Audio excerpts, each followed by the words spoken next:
Do you agree that the heir apparent to MAGA is JD Vance? Well, I think most likely, in all fairness, he's the vice president. You said this morning that you probably won't be running for a third term.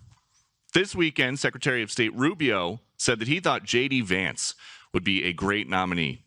You could clear the entire Republican field right now. Do you agree that the heir apparent to MAGA is JD Vance? Well, I think most likely, in all fairness, he's the vice president. I think Marco is also somebody that maybe would get together with JD in some form.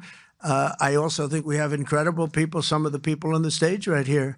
So it's too early, obviously, to talk about it, but certainly he's doing a great job, and he would be probably favored at this point. And on Texas, if Texas redrawing their congressional map would get you 5 safe red seats, means that California, New York, Illinois, and Maryland are all going to redraw their maps to add safe. Well, they'll do it anyway. Is it worth it?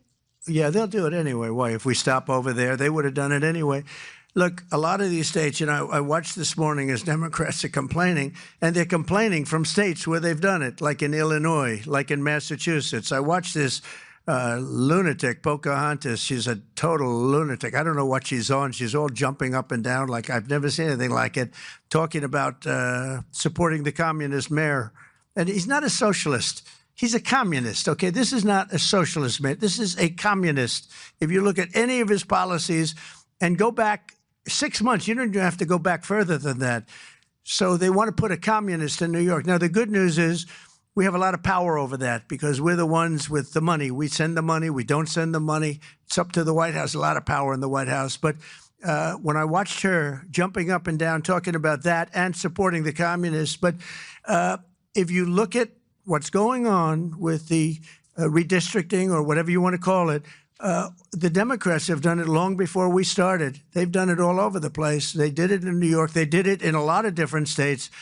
But in Massachusetts, so somebody used this as an example today. I was interviewed this morning, and they said, it's pretty unfair. Trump got 40%.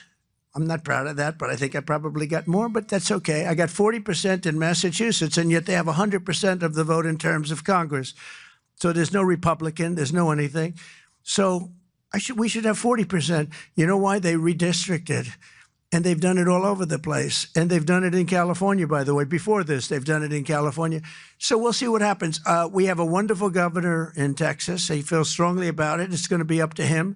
I think there's tremendous support for it. And, we've watched the Democrats destroy our country in 4 years. They've destroyed, between their open borders that we talked about, transgender for everybody, all of the horrible things that they've done, high taxes, horrible medical provision for people. We've watched them destroy our country for 4 years, and people don't want that. And people in Texas, as you saw, I got the highest vote in the history of Texas. I love Texas. Texas likes me, obviously. But I got the highest vote, and that was checked out on the show. Did you see that? Where they checked it out, they said he actually did get the highest vote in the history of Texas, which disappointed them. They were very disappointed to hear that. But Texas is a place that's done very well with a free enterprise kind of an attitude, with the exact opposite of what's happening in New York with a communist mayor. And they know what they're doing, and they're doing the right thing. Yeah.